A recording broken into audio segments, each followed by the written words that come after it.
We're kicking off our Tech Talks with one of the most exciting capabilities being built into GIS right now, artificial intelligence.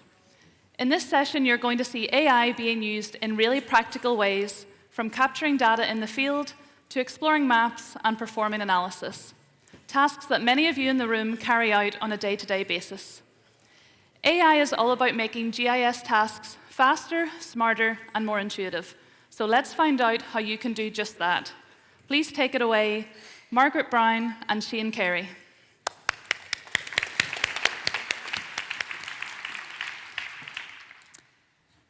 As we heard in the panel discussion this morning, artificial intelligence is shaping the modern IT landscape, so it's natural to ask, how is Esri integrating AI into its products and services? Today, Shane and I will briefly outline how AI technologies are being embedded across the ArcGIS platform, and then we'll move into some live demos to show AI in action. Esri's AI framework currently focuses on 3 key areas. First is GeoAI, which uses deep learning models and tools to automate data creation, extraction, and analysis, and to do it at scale. Second are AI assistants, and these are exactly what they sound like. They're tools designed to help you get things done. They help you, the user, whether you're new to GIS or a seasoned professional, to understand what is possible within ArcGIS, enhance your workflows, and boost productivity. Finally, we have AI agents. Agentic AI represents a new generation of smart digital assistants that can act on your behalf. Rob will cover these in more details during the closing plenary later this afternoon. So today, we're going to present a typical workflow of a utilities company and how AI technologies can be incorporated into all aspects of the data capture and analysis. The GIS manager has been tasked with creating a Survey 123 form for field crews to capture utilities features in the field.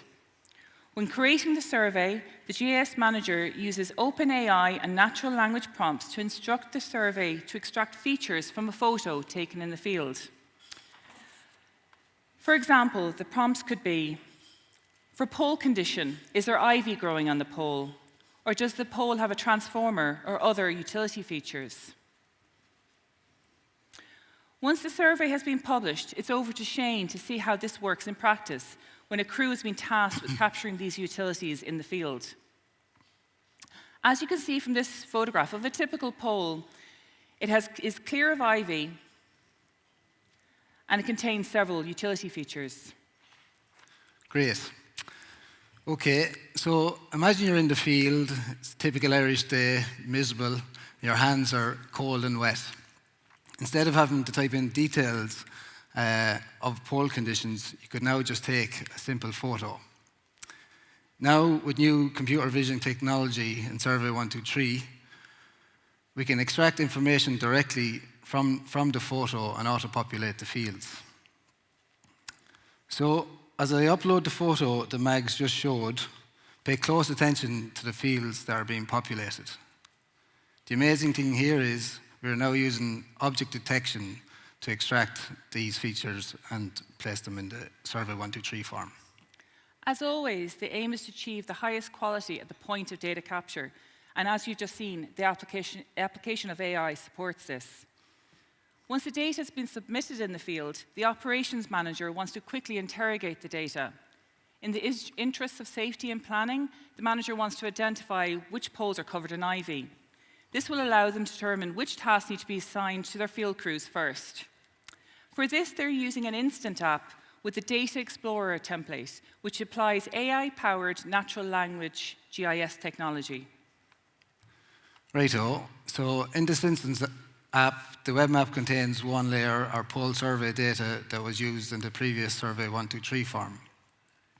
The points have been symbolized red if the poles contain ivy and blue if they are clear of ivy. So let's ask the AI assistant to try and find pole conditions which contain ivy.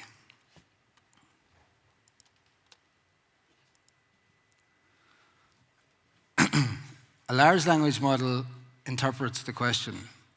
It identifies the correct layer in our web map, in this case our pole survey data. It identifies the correct field within that layer, our pole conditions field. It queries the data and filters it. It even creates a new filtered layer on our web map. It aggregates by type and concludes with a summary.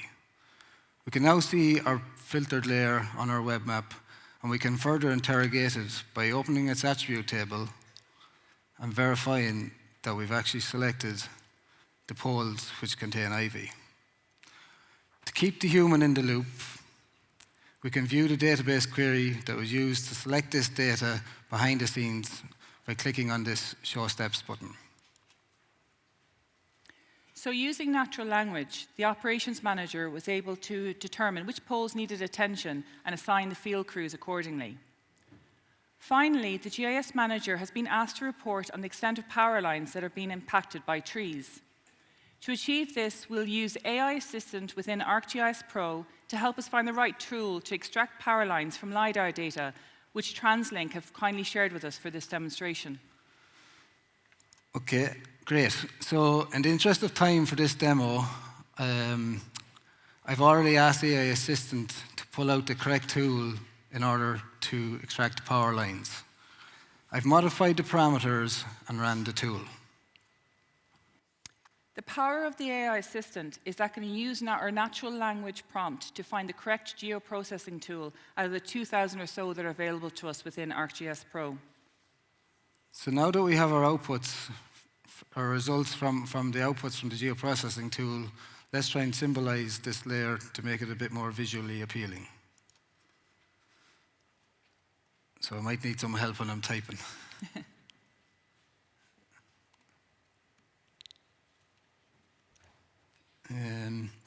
Symbolize power lines 3D as green tube with a point size of 7. Righto, we'll let it run, we'll hang tough and let it run and see what happens.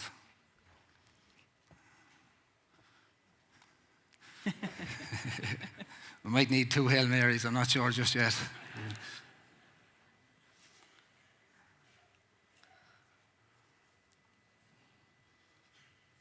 Great, we now see we have our power lines. As a next step, the GIS manager will use the AI Assistant to find trees that are impacting the power lines. Okay, to do that, let's switch over to our 2D map. And again, we'll type into the assistant to select trees with a height of greater than 5 meters.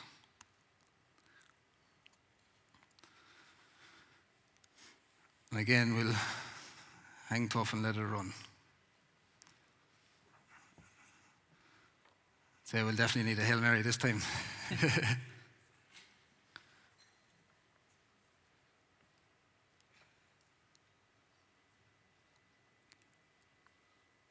Great. So we now have selected the trees that are potentially impacting the power lines, and we can switch back over to our 3D map and view these in the 3D web scene.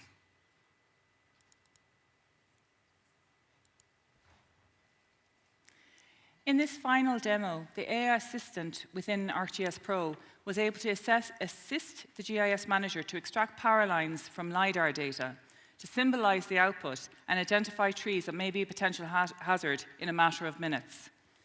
It has been really exciting today to see the potential of AI within the ArcGIS platform, and this level of functionality and insight is only just the beginning. What you've seen today is how AI transformed the workflow of a utilities company from end to end, helping the GIS manager build smarter surveys and run powerful analysis and visualization, enabling field crews to capture accurate data from a simple photograph taken in the field. It's supporting an operations manager with fast, informed decision-making. These advances using AI within the ArcGIS platform are opening doors to richer analysis, faster decisions, and more efficient workflows. We hope this demo will spark some ideas for you in your workflows, and thank you so much for your attention this afternoon.